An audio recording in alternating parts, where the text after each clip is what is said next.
صدقہ فطر ادا کرنا واجب ہے. اس کا سنت طریقہ یہ ہے کہ عید کے دن صبح صادق کے بعد سے فجر کی نماز کا شروع ہونے کے بعد سے لے کر نماز عید کو جانے سے پہلے صدقہ فطر ادا کر دینا سنت ہے.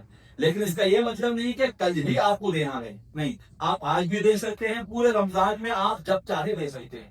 تو صدقہ فطر دینا یہ واجب ہے. کس پر واجب ہے؟ ہر مسلمان پر، خواہ وہ مرد ہو یا عورت. مرد اگر ہے بالغ ہے اس کا صدقہ فطر اس پر واجب، عورت ہے بالغ ہے اس کا صدقہ فطر اس پر واجب. آپ کی وہ نابالغ اولاد ہے، وہ اولاد جو عید کے دن فجر کی نماز کا شروع ہونے سے پہلے پیدا ہو چکی ہے، ایسی جتنی آپ کی اولاد ہے نابالغ ہے، ان تمام کی طرف سے بھی باپ پر صدقہ فطر ادا کرنا واجب ہے.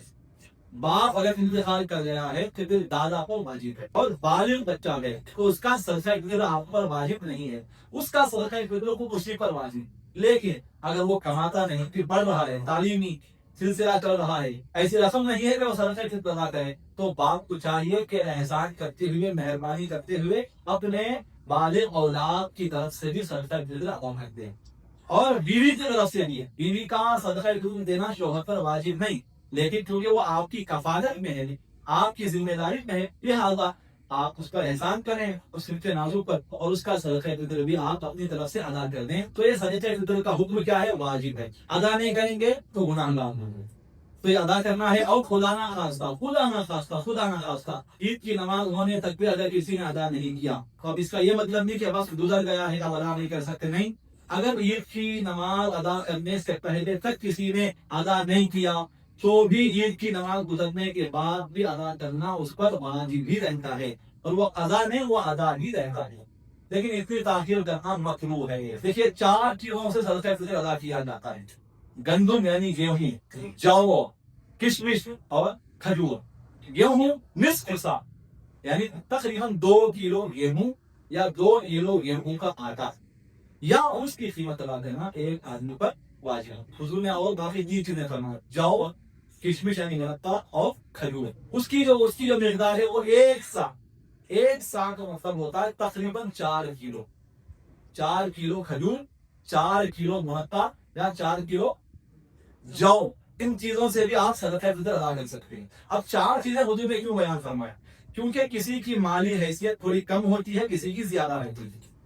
ہاں، وہ کم مالی حیثیت والا ہے، وہ نصف سا 2 کلو گیہوں کی قیمت کے ذریعے اپنا صدقہ فطر ادا کر رہا ہے، بات سمجھ میں آتی ہے. لیکن جو کروڑ پتی ہے، جو لکھ پتی ہے، جو آرام سے 4 کلو کھجور یا 4 کلو جو یا 4 کلو مرقے کی قیمت دے سکتا ہے ایک صدقہ فطر میں، آرام سے دے سکتا ہے، تو پھر تمہیں چاہیے کہ وہ انہی چیزوں سے اپنا صدقہ فطر ادا کرے.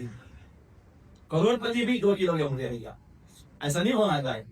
حضور نے یہ 4 چیزیں اس لیے بیان فرمائی ان کے ہر کی مالی حیثیت مختلف ہوتی ہے. تو آپ کی جو مالی حیثیت ہے، آپ کی جو فائنینشیل کنڈیشن ہے، اس اعتبار سے آپ اپنا صدقہ فطر ادا کریں، اور یہ ادا کرنا واجب ہے. ایک روایت میں آقا کریم علیہ السلام نے فرمایا، کنز العمال کی روایت ہے کہ بندہ جب تک صدقہ فطر ادا نہیں کرتا اس کے رمضان کے روزے زمین و آسمان کے درمیان معلق رہتے ہیں، لٹکے رہتے ہیں.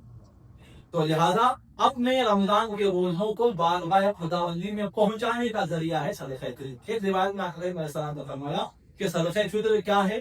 صدقہ فطر یہ اس لیے بھی واجب کیا گیا ہے کہ روزہ رکھتے ہوئے ہم سے جو کوتاہیاں ہو جاتی ہیں، جو ہم سے بےہودہ گوئی یا جو غلط باتیں ہو جاتی ہیں، غلط کام ہم روزے میں بھی کر لیتے ہیں، جو گناہ کر لیتے ہیں، یا جو خلاف آداب، خلاف شریعت جو کام کر لیتے ہیں، ان کی وجہ سے روزے کی نورانیت اور روحانیت میں جو کمی باتیں ہوئی تھی، اس نورانیت اور اس روحانیت کی بھرپائی کے لیے صدقہ فطر ادا کیا جاتا ہے. ایک تو یہ فائدہ. دوسرا یہ ہے کہ صدقہ فطر سے جو مسکین ہیں، جو غریب ہیں، ان کا بھی بھلا ہو جاتا ہے، ان کے گھر میں بھی عید کا انتظام ہو جاتا ہے. لہذا صدقہ فطر آپ ضرور ادا کریں.